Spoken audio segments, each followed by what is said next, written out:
Hello students, welcome back to my YouTube channel. ನಾನು ನಿಮಗೆ ಇವತ್ತಿನ ವಿಡಿಯೋದಲ್ಲಿ last year 2024 question paper problem ಮಾಡಿಸ್ತಾ ಇದ್ದೀನಿ ಮೆಟೀರಿಯಲ್ ವೇರಿಯನ್ಸ್ ಅಲ್ಲಿ. ನೋಡಿ, ಮೆಟೀರಿಯಲ್ ವೇರಿಯನ್ಸ್ ಪ್ರಾಬ್ಲಮ್ ಅನ್ನು ಲಾಸ್ಟ್ ಇಯರ್ 5 ಮಾರ್ಕ್ಸಿಗೆ ಕೇಳಿದ್ರು. ಕ್ವೆಶ್ಚನ್ ಈ ಥರದಲ್ಲಿದೆ. The standard material and standard cost per K G of material required for the production of 1 unit of product Z is as follows. ನೋಡಿ, first ಲೈನಲ್ಲೇ ಕೊಟ್ಟಿದ್ದಾರೆ. ಫಸ್ಟ್ ಕೊಟ್ಟಿರುವಂಥ information standard ಬಗ್ಗೆ ಇನ್ಫಾರ್ಮೇಷನ್ ಕೊಟ್ಟಿದ್ದಾರೆ. ಏನು ಕೊಟ್ಟಿದ್ದಾರೆ? ಸ್ಟ್ಯಾಂಡರ್ಡ್ ಕ್ವಾಂಟಿಟಿ ಎಷ್ಟು ಕೆ ಜಿ ಮೆಟೀರಿಯಲ್ಸ್ ಬೇಕಂತೆ? Standard quantity 10 K G materials ಬೇಕಂತೆ. ಸ್ಟ್ಯಾಂಡರ್ಡ್ ಪ್ರೈಸ್ ₹3 ಅಂತ ಕೊಟ್ಟಿದ್ದಾರೆ. Standard price ₹3 per K G. Standard ಕೊಟ್ಟಿರುವಂಥ information material required for the production of 1 unit. Standard ಕೊಟ್ಟಿರುವಂಥ ಇನ್ಫಾರ್ಮೇಷನ್ 1 ಯೂನಿಟಿನ ಇನ್ಫಾರ್ಮೇಷನ್ ಕೊಟ್ಟಿದ್ದಾರೆ.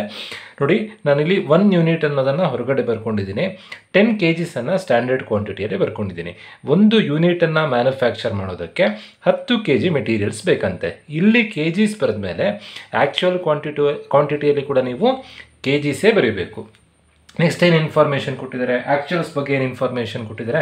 Annual production and related materials data as follows. So ವರ್ಷದಲ್ಲಾಗಿರುವಂಥ production ಬಗ್ಗೆ information ಕೊಟ್ಟಿದ್ದಾರೆ. ಟೋಟಲಾಗಿ ಆಗಿರುವಂಥದ್ದು 500 ಯೂನಿಟ್ಸ್ ಪ್ರೊಡಕ್ಷನ್ ಆಗಿದೆ. ಸೊ ಅದಕ್ಕೆ ಎಷ್ಟು ಕೆ ಜಿ ಮೆಟೀರಿಯಲ್ಸ್ ಖರ್ಚಾಗಿದೆ ಅಂತೆ ನೆಕ್ಸ್ಟ್ ಪೇಜನಲ್ಲಿ ಇನ್ಫಾರ್ಮೇಷನ್ ಕೊಟ್ಟಿದ್ದಾರೆ. ಸೊ 500 ಕೆ ಜಿಸಿಗೆ ಖರ್ಚಾಗಿರುವಂಥದ್ದು, 500 ಯೂನಿಟ್ಸಿಗೆ ಖರ್ಚಾಗಿರುವಂಥದ್ದು 2000 K Gs. Actual quantity 2000 K Gs. Actual price ಎಷ್ಟು ಕೊಟ್ಟಿದ್ದಾರೆ? ₹5. ನಾನು ಪ್ರೀವಿಯಸ್ ವಿಡಿಯೋದಲ್ಲೇ ಹೇಳಿದ್ದೆ, ಪ್ರೈಸ್ ಮತ್ತು ಪ್ರೈಸ್ ನಿಯರೆಸ್ಟ್ ವ್ಯಾಲ್ಯೂ ಇರಬೇಕು. ₹3, ₹5 ನಿಯರೆಸ್ಟ್ ವ್ಯಾಲ್ಯೂ ಇದೆ. ಅದೇ ಥರನೇ ಕ್ವಾಂಟಿಟಿ ಕೂಡ ನಿಯರೆಸ್ಟ್ ವ್ಯಾಲ್ಯೂದಲ್ಲಿ ಇರಬೇಕು. ಬಟ್ ಈ ಪ್ರಾಬ್ಲಮ್ನಲ್ಲಿ ಕ್ವಾಂಟಿಟಿ ಸಾಧಾರಣ ಯಾವ ಪ್ರಾಬ್ಲಮ್ನಲ್ಲೂ ಕ್ವಾಂಟಿಟಿ ನಿಯರೆಸ್ಟ್ ವ್ಯಾಲ್ಯೂ ಇರಲ್ಲ. ನೀವು ಸ್ಟ್ಯಾಂಡರ್ಡ್ ಕ್ವಾಂಟಿಟಿಯನ್ನು ಚೇಂಜ್ ಮಾಡ್ಕೊಳ್ಬೇಕು.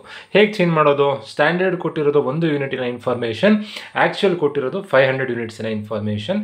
ಆ್ಯಕ್ಚುಲನ್ನು ಚೇಂಜ್ ಮಾಡಲಿಕ್ಕೆ ಬರಲ್ಲ, ಸ್ಟ್ಯಾಂಡರ್ಡನ್ನು ಚೇಂಜ್ ಮಾಡ್ಕೊಳ್ಬೇಕು. ಚೇಂಜ್ ಮಾಡ್ಕೊಳ್ಳೋದು ಹೇಗೆ ಅಂತಂದರೆ, 1 ಯೂನಿಟನ್ನು ಮ್ಯಾನುಫ್ಯಾಕ್ಚರ್ ಮಾಡೋದಕ್ಕೆ 10 ಕೆ ಜಿ ಮೆಟೀರಿಯಲ್ಸ್ ಬೇಕು ಅಂತ ಆದರೆ 500 ಯೂನಿಟನ್ನು ಮ್ಯಾನುಫ್ಯಾಕ್ಚರ್ ಮಾಡೋದಕ್ಕೆ ಆ್ಯಕ್ಚುಲಾಗಿ ಆಗಿರೋದು 500 ಯೂನಿಟ್ಸು. ಹಾಗಾಗಿ 500 ಯೂನಿಟ್ಸನ್ನು ಮ್ಯಾನುಫ್ಯಾಕ್ಚರ್ ಮಾಡೋದಕ್ಕೆ ಎಷ್ಟು ಕೆ ಜಿ ಮೆಟೀರಿಯಲ್ಸ್ ಬೇಕಾಗತ್ತೆ? ಕ್ರಾಸ್ ಮಲ್ಟಿಪ್ಲಿಕೇಶನ್ ಮಾಡಬೇಕು. 500 × 10 / 1.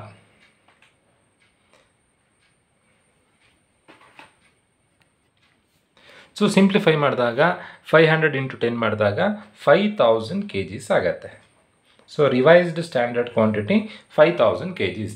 ಈಗ ನೋಡಿ, 5000, 2000 ಎರಡು 2000 ₹3, ₹5. ಸೊ ಇನ್ನು ಫಾರ್ಮುಲಾ ಅಪ್ಲೈ ಮಾಡ್ಬೋದು. First formula material cost variance. Material cost ವೇರಿಯನ್ಸಿಗೆ ಫಾರ್ಮುಲಾ ಏನು ಅಂತಂದರೆ, material cost variance MCV equals SQ × SP minus AQ × AP. ಈಗ SQ ಎಷ್ಟು? ರಿವೈಸ್ಡ್ ಸ್ಟ್ಯಾಂಡರ್ಡ್ ಕ್ವಾಂಟಿಟಿ ಎಷ್ಟು? 5000 K Gs into SP 3, actual quantity 2000, actual price ₹5. So simplify ಮಾಡಿದಾಗ 5 3s 15,000, 5 2s 10,000. 15 - 10 ಮಾಡಿದಾಗ 5000 positive answer ಬರುತ್ತೆ.